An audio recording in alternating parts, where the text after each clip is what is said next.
give them a little bit of a rundown just on how you started in the industry. I know you're a professional bodybuilder and now grew your business and a brand to a world-renowned brand. How'd you get started in doing this? Sometimes there's this external perception of bodybuilding being very different than MMA, but oftentimes there's a lot of parallels, man, because a lot of us grew up with pain, a lot of us grew up with fear, and that kind of leads you down the path of like, I'm gonna do something extreme. So I did a little bit of Muay Thai when I was a teenager, as I mentioned, and didn't really pursue it, but bodybuilding for whatever reason just allowed me to challenge myself to the highest level that I knew how.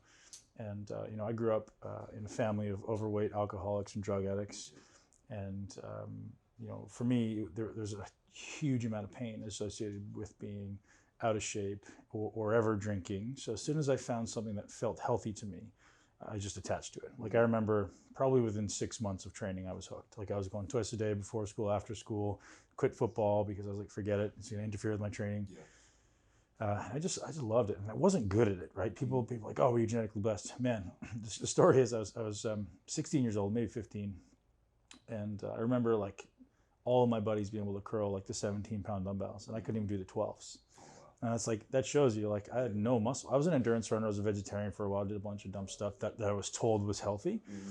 So once I realized, hey man, that may not be healthy, I started to pursue this, kind of bodybuilder lifestyle. And I was very blessed to have a dad who, as soon as I said, hey dad, I'm interested in this, he's like, well, let's go to the Olympia. Let's go see the best. And I was hooked at that point. I was 17 years old. I went to the Olympia in New York in '98. And at that point, man, there was nothing else in my mind. And there was no way I wasn't going to do it, right? There was no way I wasn't going to get there. I was going to do whatever it took. And I didn't have the genetics everyone else did. I didn't, I was in Canada, so obviously it's a different perspective, because usually you have this belief that, oh, you got to be in the US, you got to be in Venice, you got to be in California, because that's the paradigm. So it was definitely a lot of uphill battles against a lot of what I believed to be obstacles at the time. But looking back on it, man, it was my greatest opportunity, because it forced me to have to become better at everything than anyone, right? It wasn't just, there was no genetics. It wasn't just like, I'm gonna go in the gym and build muscle. It's like, how the hell am I gonna do this correctly? So I started seeking out the best mentors and coaches and educators, and I went to school for it. So that was kind of how it started, man. It was just an obsession, like, and I was neurotically obsessed with what I was doing. Yeah, that makes sense. I have been able to work with some of the highest level athletes in the world, and they all say the same things. And that shows that you were able to take it to the next level because of your work ethic, because of that mind frame that you had. Now, you said your dad really, took to you going and doing bodybuilding.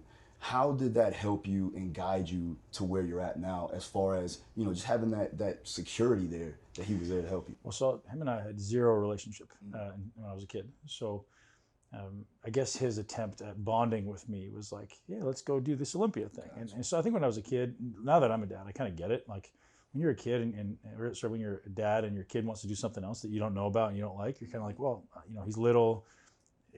I'm sure he was busy working, whatever he was doing. So we just didn't have any relationship. We never talked, barely saw him. The only time I did see him was just like, hey, here's some money, go buy yourself something. And that was the extent of it. So when he found something that he could support, it was useful. And then honestly, probably my biggest supporter throughout my career, man. So like you say, it was super helpful to have somebody, even though him and I didn't have a good father-son relationship, it was still someone I was trying to show that I was good enough to, right? So a lot of times when you're a kid, or when I was a kid anyways, it was always trying to show dad I was good enough, right? He was always talking down to me, like so many stories, but I always wanted to, kind of stick two middle fingers up and say, look, I'm going to do this. Okay.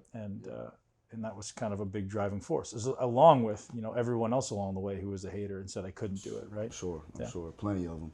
And that kind of helped you develop the systems and methodologies that you use to be so successful in bodybuilding and what you're doing now, correct? Well, trial and error, man.